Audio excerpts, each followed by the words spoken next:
This is Power Hour with Gabriella Power. Hello and welcome to Power Hour. I'm Gabriella Power. Thank you for joining us. Well, it wasn't all that long ago that these were the people running America. Now, I have to warn you, this photograph is from 4 years ago and it kind of gives you a jump scare just looking at it. You can see Joe Biden and Kamala Harris and Biden's cabinet at the White House all wearing masks during an era that was absolutely insane, a time where some federal workers were fired if they didn't want to get the COVID jab. Well, President Trump is making moves to reverse Biden's excessive pandemic policies. He's ordered all federal agencies to delete any records related to workers' COVID vaccination status, including any records of non-compliance or exemptions, and that is about time. Office of Personal Management Director Scott Cooper says that things got out of hand during the pandemic, yes they did, and federal workers were fired, punished or sidelined for simply making a personal medical decision. That should never have happened. Thanks to President Trump's leadership, we're making sure that the excess of that era did not have lingering effects on federal workers. Now that is a win. No one should have ever lost their jobs during that time, and no one should ever have their personal medical choices held against them. Now, former House Speaker Nancy Pelosi is feeling the heat of insider trading accusations against her and her husband. The president has lashed out at the former House Speaker over the weekend, posting on Truth Social, "Crooked Nancy Pelosi and her very interesting husband beat every hedge fund in 2024. In other words, these two very average minds beat all of the super geniuses on Wall Street, thousands of them. It's all inside information." Now, Nancy Pelosi is on a salary of around $180,000 a year, and the Pelosi's are worth around $413 million, according to some reports. Plenty of Paul Pelosi's trades on the stock market have raised eyebrows. Many of them have been timed extraordinarily well. The New York Post reports that in January, Paul Pelosi invested in Tempest AI when it was worth around $31 a share. But then the firm cut a $200 million deal with AstraZeneca. It's now worth around $60 a share, almost double the price. He's also made well-timed trades in Nvidia, Palo Alto Networks, and dumped $2.2 million worth of shares of Microsoft stock just a few months before the FTC launched an antitrust investigation into the company. Now, Nancy Pelosi denies all accusations and has been dodging questions about this for years. Over the course of your career, has your husband ever made a stock purchase or sale based on information he received from you? No, absolutely not. Okay, thank you. She just walks off. And her recent appearance on CNN was just as awkward. She almost pleads with Jake Tapper not to ask her about it. Nancy Pelosi became rich. Why do you have to read that? We're here to talk about the 60th anniversary of Medicaid. That's what I agreed to come to talk about. Yeah, but I wanted what that means in the election. I wanted to give you a chance just to respond. He accused you of insider trading. What's your response to that? That's ridiculous. Joining us now is former RNC National Spokeswoman Elizabeth Pipko. Elizabeth, thank you for joining us. Can I get your reaction to the spotlight that's being placed on Nancy Pelosi at the moment, and the president just continues to accuse her of insider trading? I mean, it's comical because this has been going on for so long, right? If anyone's kind of in tune with that internet culture, people have been accusing her of this for quite some time. They've been following the story for quite some time, and she's been dodging it for quite some time. So I think it's comical that it's still coming up, comical that she hasn't found a way to respond to it either. It shows how not relatable she truly is, and how I think most of us could realize when it's time to kind of bow out of whatever we're doing. She is the definition of why we need term limits. And I think even she might agree with that, because she seems to not really belong anywhere anymore. And I think she knows that even people in her own party kind of want her to step aside because it's not working for them anymore. I enjoy watching her dodge those questions every time. She doesn't get any better at it. Now, over the weekend, US President Donald Trump brokered another historic peace deal, this time between Armenia and Azerbaijan after nearly 4 decades of conflicts between the two countries. It was resolved with a peace declaration at the White House. Here's the president.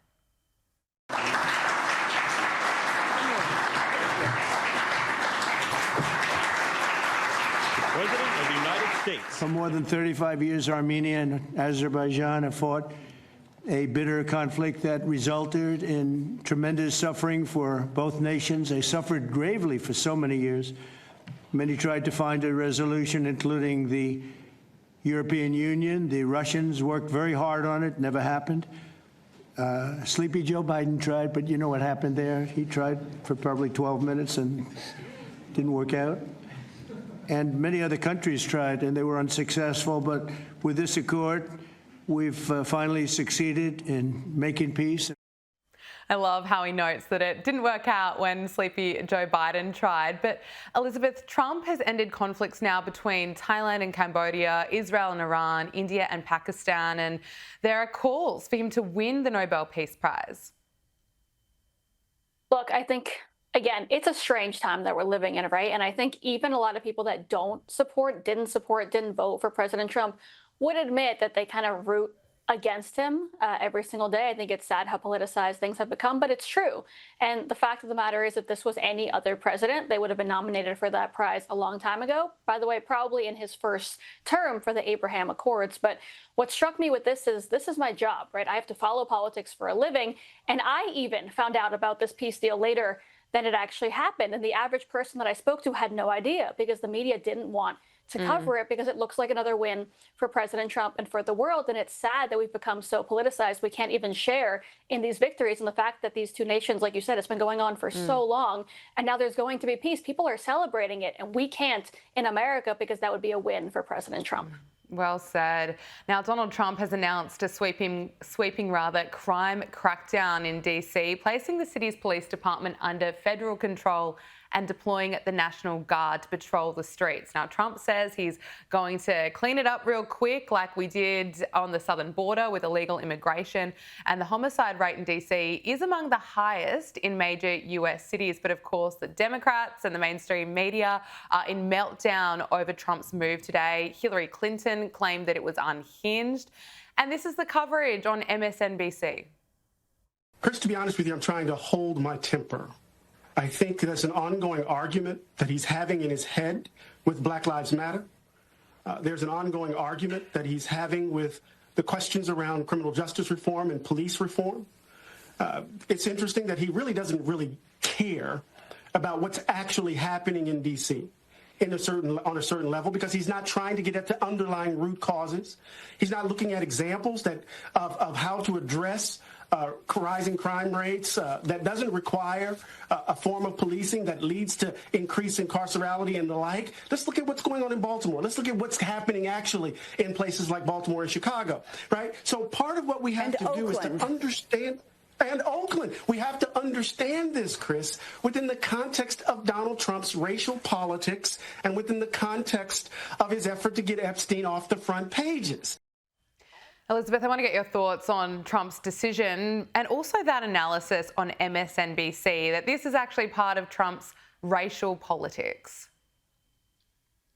I mean, look, the mental gymnastics that it takes, right, to convince yourself that President Trump trying to make a city that he's obviously personally impacted by, to make a city safer and cleaner and better for the people that he works with every single day, for many that he personally knows that have been impacted by that rise in crime. The fact that that could be turned into something bad and twisted in that way just proves how much people hate him more than they love our country. It's a sad reality. And I also don't understand the innuendo that he's being racist. I think it's actually kind of the other way. They're being racist by assuming that when he says he wants to fix violent crime, that means something against any other race. All it means is that crime is out of control. And if parents are scared to walk with their children in the streets, something has to be done. And who is better to fix something and the President of the United States? Yeah, absolutely right. US Senator Bernie Sanders is on his fighting oligarchy tour across American states. He believes that people are frustrated with the current political system. And let's just look at some of his best moments. How can I get by on one house? I need 5 houses. I own 3 residences. Yeah, I do. I need jet planes to take me all over the world. Think I'm going to be sitting on a waiting line at United? That's the only way you can get around. No apologies for that. Sorry, the American people. We've got the money. We've got the power. Guess what? I'm a United States Senator. Earlier in the year, it was revealed he spent more than $200,000 on private jets during the first quarter of 2025. Let's take a look. Alyssa Slotkin, senator from Michigan, she said you shouldn't be using oligarch. It's over people's head. You've gotten criticized from other people. Free Beacon says Bernie Sanders spent $221,000 on private jets fighting the oligarchy tour, paid for by friends of Bernie Sanders. That you've spent millions of dollars in campaign funds on private jet travel over the years. How do you push back on both of those things? When's the last time you saw Donald Trump during a campaign mode at National Airport? No, it doesn't. But he's also not fighting the oligarchy. No. You run a campaign and you do 3 or 4 or 5 rallies in a week. The only way you can get around to talk to 30,000 people. Think I'm going to be sitting on a waiting line at United, waiting, 30,000 people are waiting? That's the only way you can get around. No apologies for that. That's what campaign travel is about. We've done it in the past. We're going to do it in the future.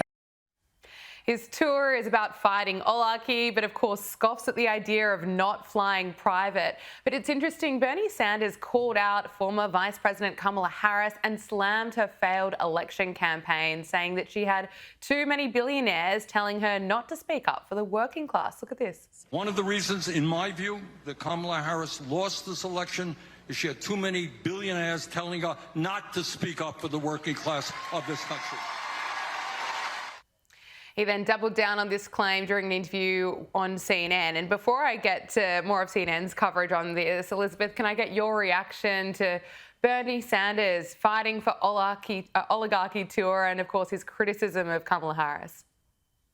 Yeah, so a few things. First of all, I think it's laughable that he's criticizing Kamala Harris and her campaign, which, yes, was a joke. But I believe Bernie Sanders also ran for president a few times and didn't end up doing too well. So I don't know if he has any right to criticize anyone else, especially in his failing party that wants to point the finger at everyone but themselves. Now, on the plane thing, I'm actually personally offended. I was on the campaign trail last year. We weren't always on President Trump's plane, which, by the way, unlike Bernie, he bought himself. Everyone should be aware of that. But we weren't always on his plane. We were very often on commercial flights, very often more than 2 or 3 in one day. Nobody was sleeping. The last, I think, few months of the campaign, I was in a different state every day. And I've seen people that I campaigned with, people like Laura Trump, by the way, who everyone can talk about as much as they want. But I have seen Laura Trump, that woman, my friend, who was on a Delta flight, a United flight, a Spirit flight, in a middle seat very often, trying to hit every single state that she could during the last few months of the campaign. So there's absolutely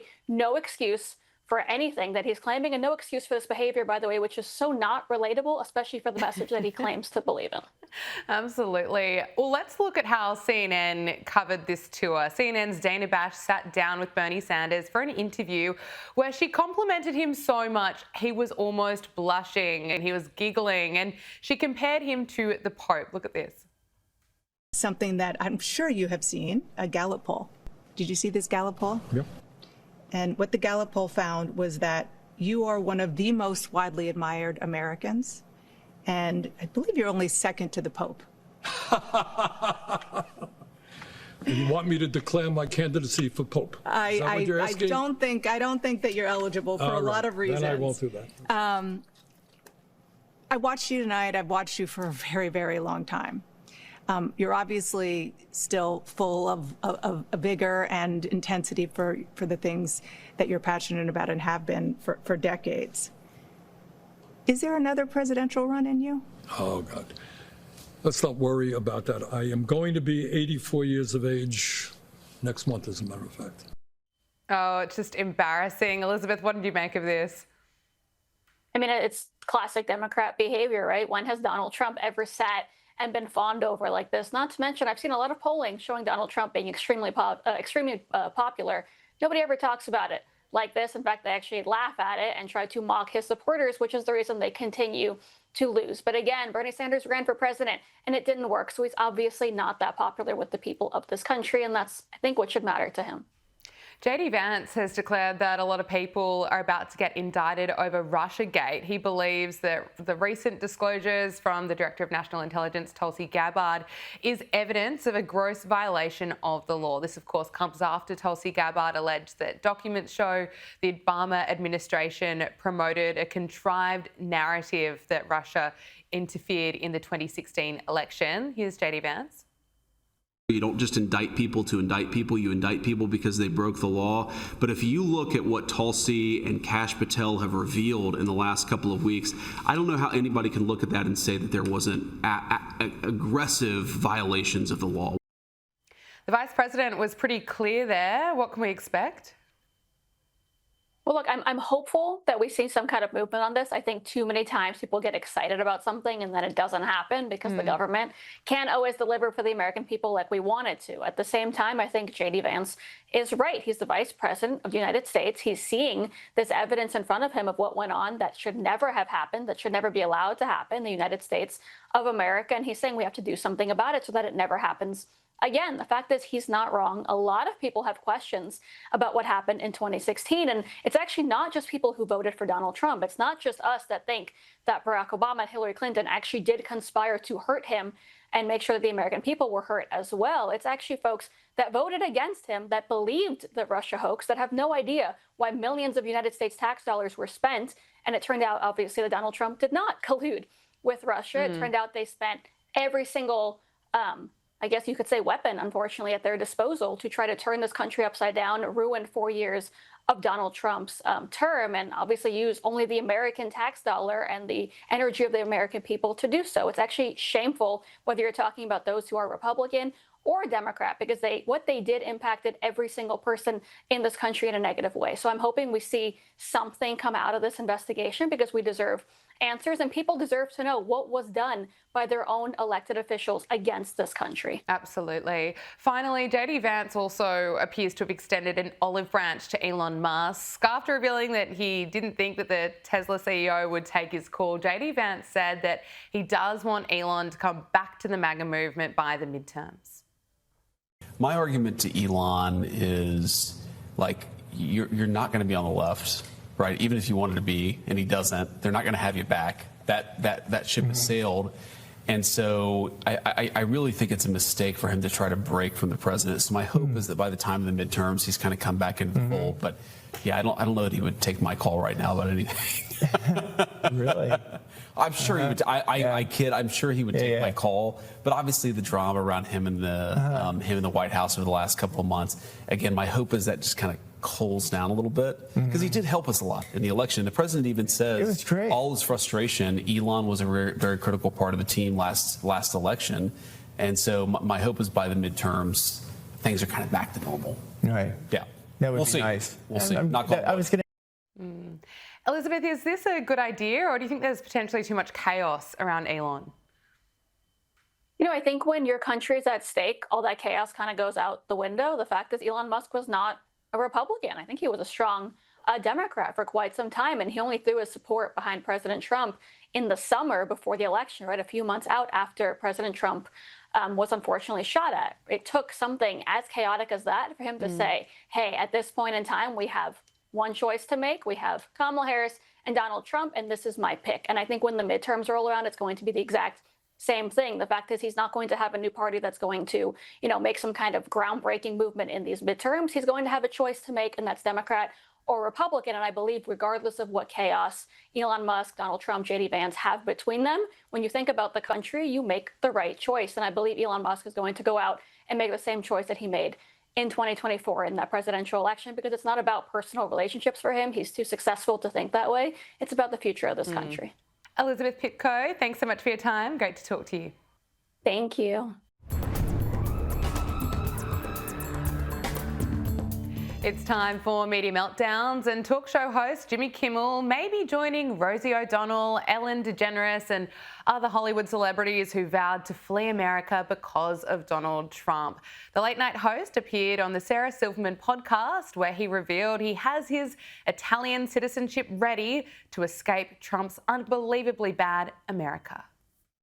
A lot of people I know are thinking about where they can get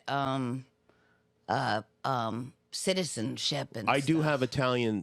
I did get Italian citizenship. You do? I do. Oh, that's amazing. Yeah, I do have that. And what's going on is as bad as you thought it was going to be. Way worse. It's so much worse. It's just unbelievable. Like, I feel like it's probably even worse than he would like it to be.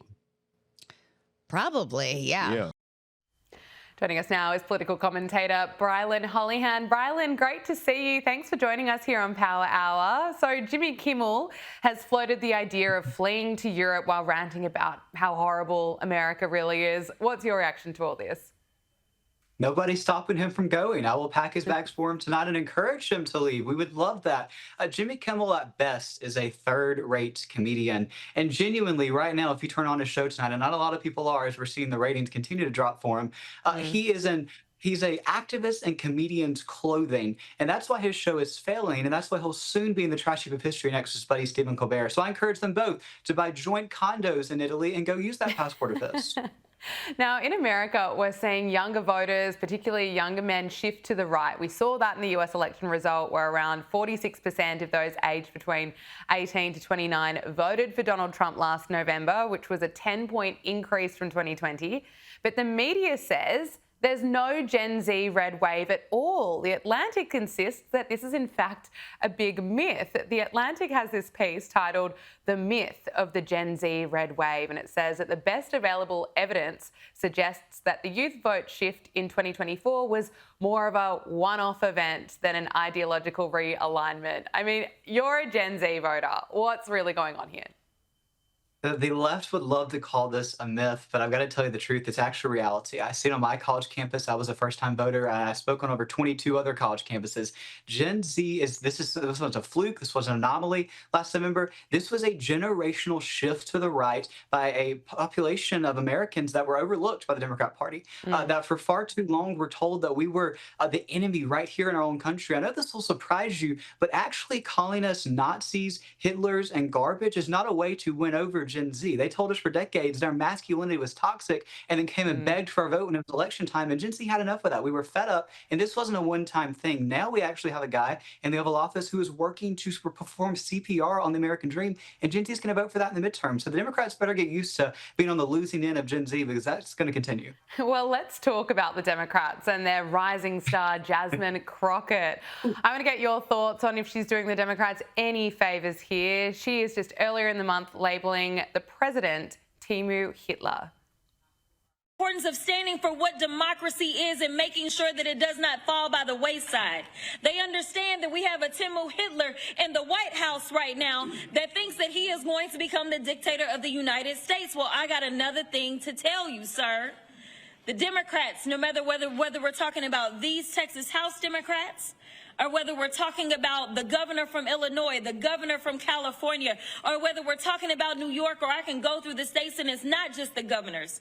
It is the state houses. It is the state senators. It is those congressional delegations that are saying, do what you got to do, and I will fight, and I will win, and I will earn my seat back to the people's house in D.C. I am here to tell you that time is up for playing in our faces. Now, President Trump has slammed Jasmine Crockett, and he didn't hold back, just saying that she was kind of in the mold of AOC and suggested that she needs to take a cognitive exam, calling her a very low IQ person. But what hope do the Democrats really have with people like Jasmine Crockett saying that Trump is a Timu Hitler? No hope. No hope at all. I'll tell the Democrats that every single day that the Democrat Party opens their mouth is a good day for the Republican Party. Jasmine Crockett is a walking, talking billboard for us as we get ready for our midterm attacks. And every single time that she opens her mouth and uses that fake accent, we can use that as billboard coverage as we get ready to win over more Gen Z voters in the midterms. If Kamala Harris and Jasmine Crockett are the best that the Democrat Party can put out there, listen, I'll hope they're watching your program tonight, and I would highly encourage them to please nominate those two ladies with fake accents who were idiotic and couldn't pass a cognitive test to be the future leaders of their party. If they think we steamrolled them last November, just wait until how many of my peers flee their party in droves. They continue to put people like Jasmine Crockett on a pedestal, but they are. And I don't want to get in the business of giving Democrats free advice, but you would think after a cycle where they went too far to the left with the Kamala Harris nomination, they would go a little bit more centrist this go around, but they haven't. They're putting people like Jasmine Crockett and AOC on a pedestal and Mamdani in New York So please, their party is a sinking ship. It'll be the Titanic come 2026. Well, let's talk about Zoran Mamdani, another radical Democrat. And there are right now serious concerns around what would happen to New York City if he does become mayor. The ex-New York Police Department Commissioner, Ray Kelly, has warned that it would be a tragedy if voters elect Mamdani. And he's particularly worried that he'll gut the police department. This is what he said on radio. It's a tragedy of major proportions if Mamdani is elected mayor of the greatest city in the world. New York is the capital of capitalism. And to have someone who is so totally unqualified, and you know who says he's unqualified? The New York Times, believe it or not. There's 300,000 employees in New York City. This man has basically not had a job. So I'm very concerned. I'm concerned about the future of New York if he gets elected. He has a whole list of wacky things that he wants to do. My biggest concern is the police department and what he would do to the department. There's no question about it that he would have to reduce the size of the police department. But right now, it's reducing itself. People are leaving at the highest rate ever.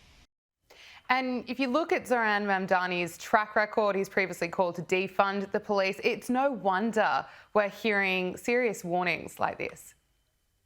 No, it's not at all. And I think that tragedy is putting it lightly.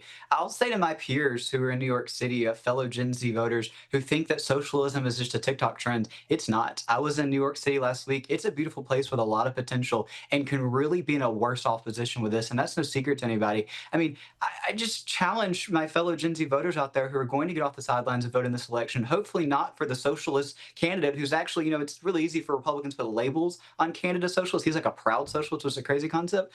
Find me one person who fled a socialist country and is wanting to come find another socialist country. I mean, people build rafts out of garbage to boat away from countries of socialism to come to America to get away from that. And we're going to be stupid enough to elect a guy who can sound good on TikTok to literally defeat our shining city on a hill, as Reagan put it. Gen Z has to understand the repercussions of this. This is not something to just test out and experiment in a lab and just see how socialism works. It's really easy for them to dangle these free things and emotions in front of our face, but Gen Z has to wake up. They have to go off the sidelines. They have to reject socialism. Political commentator Brylan Hollyhan, thanks so much for your time and speaking to us here on Power Hour. Thanks for having me. Let's turn to the situation in the Middle East. And just a few days ago, US Secretary of State Marco Rubio declared that recognising Palestinian statehood has encouraged Hamas to abandon ceasefire talks with Israel. Well, if you notice, the talks with Hamas fell apart on the day Macron made the unilateral decision that he's going to recognize a Palestinian state. And then you have other people come forward, other countries say, well, if there's not a ceasefire by September, we're going to recognize a Palestinian state. Well, if I'm Hamas, I basically conclude, let's not do a ceasefire, because we can be rewarded and we can claim it as a victory. So those messages, while largely symbolic in their minds, actually have made it harder to get peace and harder to achieve a deal with Hamas. They feel emboldened. Now, Australia's Prime Minister Anthony Albanese has confirmed that Australia will recognise Palestinian statehood at the UN General Assembly next month. Australia will recognise the state of Palestine.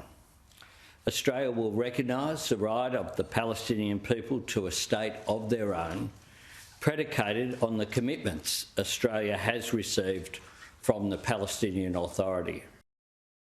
Joining us now is Joel Burney, Executive Manager at AJAC, Australia, Israel and Jewish Affairs Council. Joel, thanks for your time. Can I get your reaction to the Prime Minister's announcement? Thanks for having me, Gabriella. Well, I think that Secretary Rubio said all that needs to be said. Secretary Rubio clearly articulated, as a party to the ceasefire negotiations with Hamas, Israel, the Qataris and the Egyptians, he made it abundantly clear that Hamas is watching what the world is doing, specifically Western countries, including our own, in terms of their posture of potential recognition of a Palestinian state. So with this decision by the Prime Minister yesterday, we've seen the public statements made by Hamas leaders welcoming it, even though the Prime Minister on his media hastings this morning was super clear to say that this is against Hamas policy. Hamas doesn't like this, even though Hamas has stated publicly that it supports it. Now, the reason why Hamas supports it so clearly is because this is so little about the plight of the Palestinian people and so much more about anger, frustration, and antagonism towards Israel. So Hamas sees this exactly what it is, and this is a punishment towards Israel as opposed to pursuing of peace between Israel and the Palestinians. It's a cynical mistake. It's misguided. It's miscalculated. And as I noted yesterday, I'm very concerned about the unintended consequences that are going to come from such a decision. Me too. Look, what does it say that Anthony Albanese is negotiating with Palestinian leader Mahmoud Abbas before he's even met with the President of the United States? Well, I think that the remarks of the Prime Minister last week when he was asked about whether or not he was going to consult with the President of the United States, not only was it puzzling, but I think it's very troubling. And I think it highlights the key issue here, Gabriella. Now, look, there's a lot of politicking around here. There's a lot of, is this symbolic? Is this going to help the Palestinians? Was this a good decision? Was this about votes? Was this about the left flank? All of that is really not as important as the deterioration in the relationship between the United States, our key and most important strategic partner. So the tone of the Prime Minister's response as to, well, I'm not going to consult with the President because we have our own sovereign foreign policy, but he was just on the call with Starmer multiple times, with Macron, with President Abbas, with other leaders, including Luxton of New Zealand. So the Prime Minister was very proactive in making phone calls to certain leaders and unwilling to make phone calls to others. I think this is a very, very troubling development. And the decision yesterday to announce Australia's upcoming recognition of Palestine is clearly at odds with the position of the Trump administration, and with other key aspects of that alliance being discussed right now, such as the AUKUS review by the Pentagon, and also continuing economic and trade issues with tariffs and whatnot.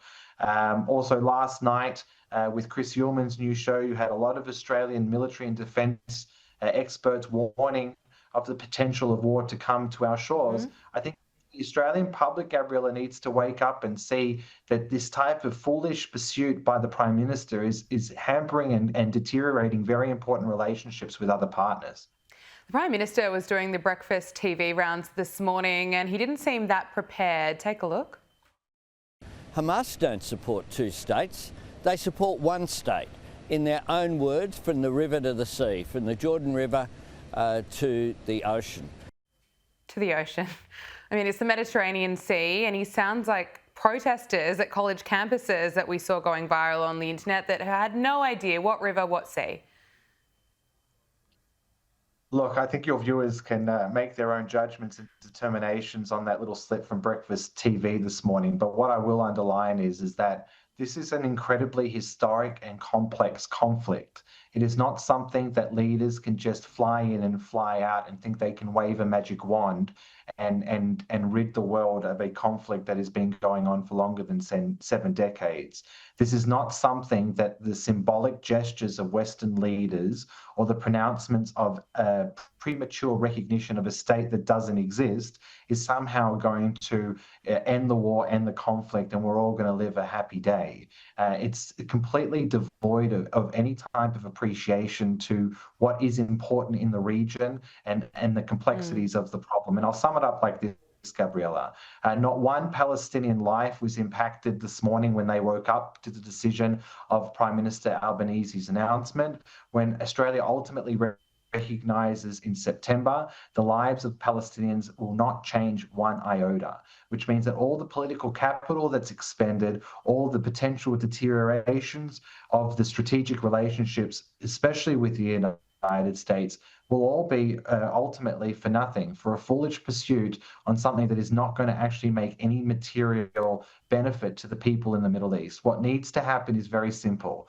The world needs to exert pressure on Hamas to lay down their arms, release the hostages, and end this war once and for all. If Hamas is to do that right now and right this second, Gabriella, the war is over. We all live to fight another day, and then we can talk about the pursuit of the two-state solution then.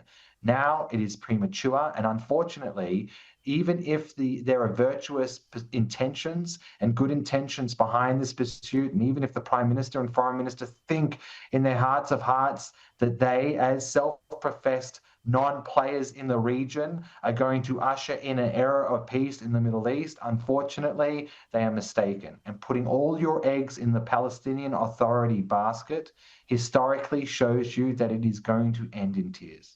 Joel Burney, Executive Manager at AJAC, Australia, Israel and Jewish Affairs Council. Thank you so much for your time. Thanks, Gabriella. Shocking new revelations about Prince Andrew have been making headlines around the world ahead of the release of Andrew Loney's new book entitled The Rise and Fall of the House of York, which dives into Prince Andrew's relationship with women, his mysterious finances, and his relationship with convicted pedophile Jeffrey Epstein. Author Andrew Loney joins us now. Andrew, thank you for your time. This is the first in-depth look at Andrew and Fergie's unusual relationship. You've spoken to hundreds of people, including friends, former staff members, former colleagues of Prince Andrew, and many people have never spoken before. But you also had some freedom of information requests denied by the British government. That must have made things challenging for you. Yes, I mean, I think there have been a lot of obstacles placed in front of me. The York family refused to cooperate with me. They actually told people not to talk to me. The British Foreign Office told ambassadors not to talk to me.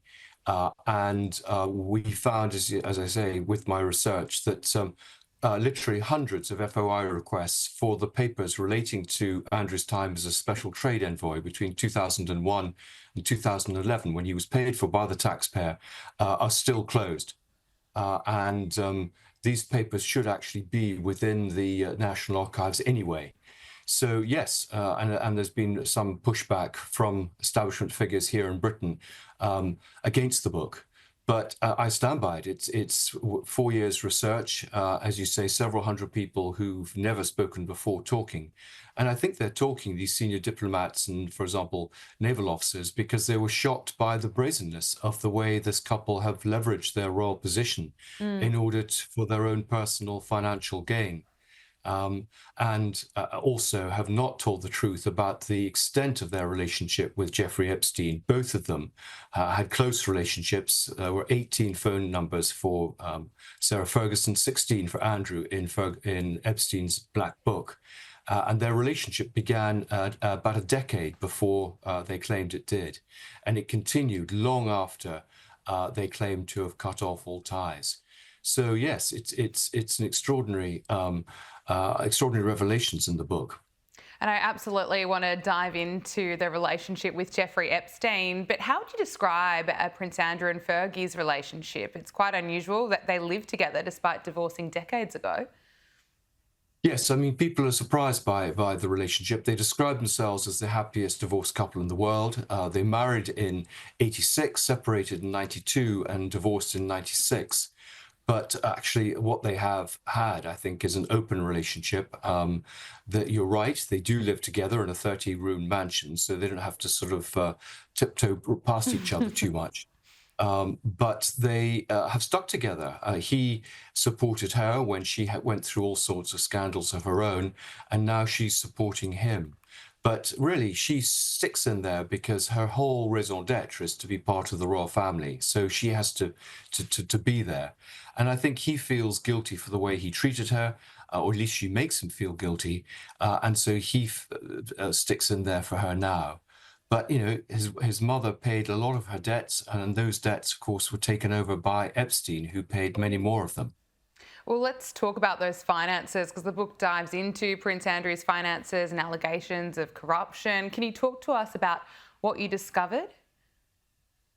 Yes, I mean, he was given this trade role on behalf of the British government to promote British trade. And what seems to be happening was that he used it to promote his own business activities or those of his friends. So, for example, he would shoehorn meetings for accompany people like Epstein or his business partners, David and Jonathan Rowland, for them to do business. He was, for example, promoting a Greek water firm in Kazakhstan, which had nothing to do with British interests, and creaming off a commission of £3.85 million. There have been several court cases which reveal that he was paid huge sums of money which he's not able to explain, and money also that was paid to his wife and to one of his daughters. So this seems to be a family business. And there was no proper scrutiny of him. He was no one quite knew what he was doing. The Foreign Office has sent him places, but the diplomats found that actually he was counterproductive. He actually antagonized people rather than actually helping support trade. And then after he was basically sacked, he carried on with what was ostensibly a charity, Pitch at the Palace, but in which he set up a side company where he was taking a 2% commission on all the investment that was put into this charity. So I think there are a lot of questions for him to answer. MPs 20 years ago were asking our National Crime Agency to investigate him. Nothing was done. And I think there is a case for them to look at his situation again. On Jeffrey Epstein, there are suggestions in the book that Epstein played Prince Andrew, that the prince was a useful idiot who gave him access to political leaders and business opportunities. Can you expand on that for us? Yes, I mean, Andrew was a very useful piece of respectability for Epstein. He gave him status and he gave him quite useful contacts, clearly through his role as a trade envoy. And he entertained Epstein, for example, at Sandringham, at Balmoral, at Windsor Castle, Buckingham Palace. I mean, there's a big party where he invited Epstein and Harvey Weinstein as well. And for Andrew, Epstein provided, again, some useful contacts, someone who was busy paying off debts for the couple, and of course, he also provided women for Andrew. We have the famous case of Virginia Giuffre, but there were other women who were supplied to Andrew. And the book also details other relationships that Prince Andrew had with women. There are suggestions that Prince Andrew put himself in compromising situations. You know, his reputation couldn't get much worse, but how damaging do you think some of these details that you've written about will actually be to him? I think very damaging, and very damaging to the family and indeed to the monarchy, because the monarchy was aware of what was going on, and in fact, I would argue, colluded with him. His mother protected him, the Queen. He was, when there were complaints from Buckingham Palace, to Buckingham Palace from diplomats, they were ignored. She sort of entertained a lot of these dictators from Central Asia that he was doing business with, who were despots, I mean, who didn't believe in human rights. So I think, you know, it is damaging, and it shows that there's not sufficient transparency about royal finances and actually about royal activity, full stop. I mean, we're prepared to support our royal family, but not if they're on the take for themselves. So I think they need to look very carefully, cut him loose, but also look very carefully at, for example, how they shape the narrative, because what was clear is they were trying to shut down this story. There's a famous episode with a journalist from ABC television in the States who had the Giuffre and Andrew story years ago, and the palace threatened to cut off all contact with ABC, not allow them any interviews if they pursued this investigation. And you know, that can't be right. You know, nobody is above the law, including the members of the royal family. There are also bullying claims against Prince Andrew and also Meghan Markle. I have to ask you about her. What did you discover about Meghan? Well, I mean, Meghan isn't really part of the book, but certainly there is an episode where Andrew got into a fight with Harry, saying that Meghan was not a suitable bride. This was in 2017. And Harry got very upset by that. But you know, other members of the family, we know that William showed concern about Meghan and said he should go through due diligence. And I was researching another of my books in 2017 and talking to members of the royal household, and there were deep concerns at that stage about his involvement with Meghan Markle. So they saw her coming. Yes, Harry has denied that he got into a fight, but as we all know, recollections vary. Andrew Loney, author of the new book entitled The Rise and Fall of the House of York. Thank you so much for your time. We really appreciate it. Pleasure. Prince Harry is considering launching a new African charity following his dramatic exit from Centre Ballet earlier this year. Joining us for more on this is Dr. Carol Lieberman, psychiatrist and author. Dr. Carol Lieberman, thank you so much for your time. So Prince Harry and his co-founder quit their roles as patrons of Centre Ballet in March after their relationship with the charity's chair, Dr. Sophie Chandorka, broke down beyond repair. And we later heard that Dr. Chandorka claimed that she'd been subjected to bullying and harassment. And now we're hearing reports that Prince Harry is considering launching a new charity. What's your assessment of this? How's this really going to go for Prince Harry? Well, I think this Dr. Chandorka is in the wrong, and that she either was too thin-skinned, that she misinterpreted things that were happening. There were a number of people who quit. It wasn't just about Harry, and perhaps she thought she would get some money if she sued them or something. I don't know what her motive was, but I know that the charity is really important to him. He founded it in connection to, in deference and honor of his mother, and he really felt strongly he wanted to help these kids. So I think it's very unfortunate that Dr. Chandorka, decided to kind of make a mess of things. Well, it's interesting. New polling has revealed which member of the royal family is the most popular in Britain, and Prince William has surpassed his wife, Princess Catherine, for the top spot. According to the YouGov poll, 74% of people have a positive opinion of the first in line to the throne, 71% have a positive view of Princess Catherine, 70% have a favourable view of Princess Anne, but it is a different story for Harry and Meghan and, of course, Prince Andrew. Only 28% have a positive opinion of Prince Harry and 20% say the same about Meghan. What do you put this down to? Well, it's very interesting, that William and Kate are at the top and Harry and Meghan are at the bottom. I mean, the only person that got a worse approval rate than Meghan was Prince Andrew. And we how he is not looked upon well. So it's what's so interesting though is that even when these polls come out, and I mean, for Meghan, it's like, as long as you spell my name right, the saying, I don't care what you say about me, I want publicity, just as long as you spell my name right. So there are things every day. I mean, I read amongst other things, I read the Daily Mail every day, and there are tons of stories about her. And I'm not just in that paper, but and some of them are good, favorable towards her, and some of them are negative. And yet she does not seem to care. She has this smile, a frozen smile, that she keeps on regardless of what is happening. And quite frankly, between this poll and then you're probably going to want to talk about Netflix.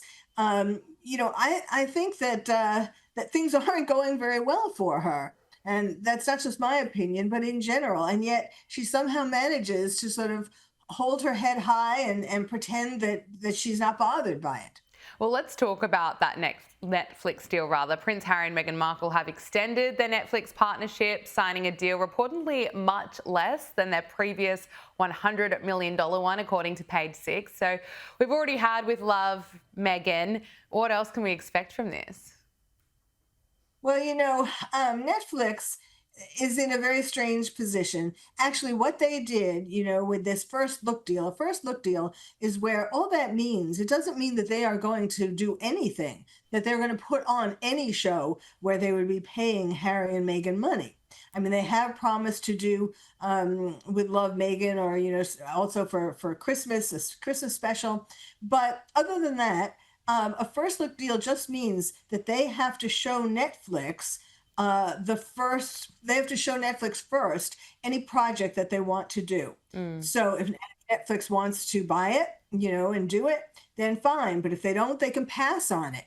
So it's really nothing. I mean, there's really no money. I mean, they may have given the money. Sometimes you do get money for a first look deal, but it doesn't commit to actually producing anything with them other than the two, what I mentioned before for her.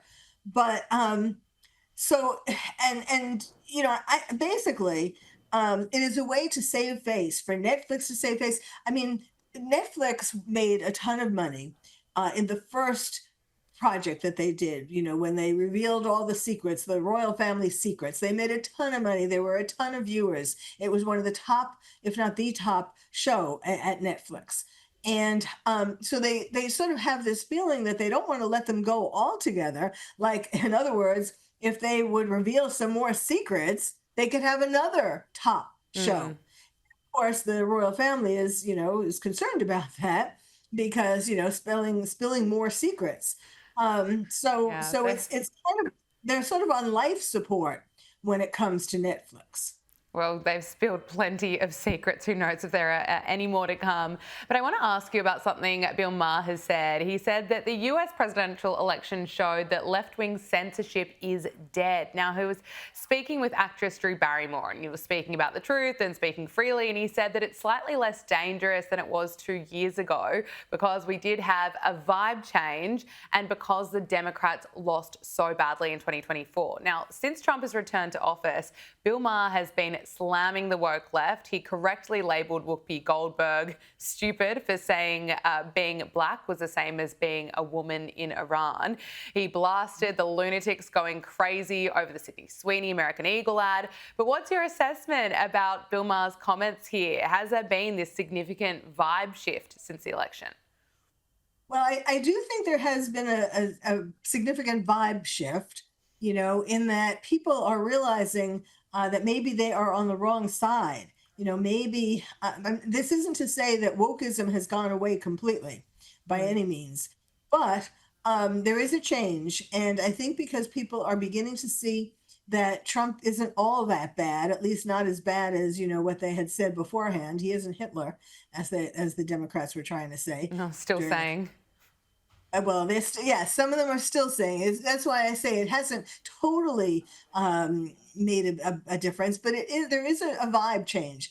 And, there's a kind of sense, like, I think he's perhaps thinking that he's been sort of in the middle. I mean, he's kind of varied his stances. It depends on the topic or the policy. But I think he's kind of realizing that it's not good to be totally on the left, so fully on the left, like the people on The View, for example. He talked you said Whoopi Goldberg and the other people on The View. And that show, as another example of the vibe change, there is talk that that show might be canceled because it really became it was a fairly good show at the beginning, but it started to be all about bashing Trump.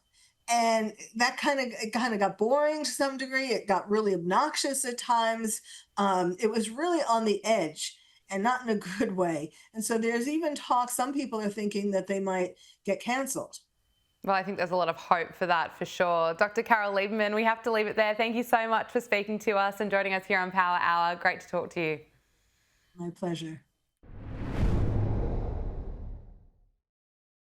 And that is Power Hour. Thank you for your company. Make sure you subscribe to Sky News Australia on YouTube.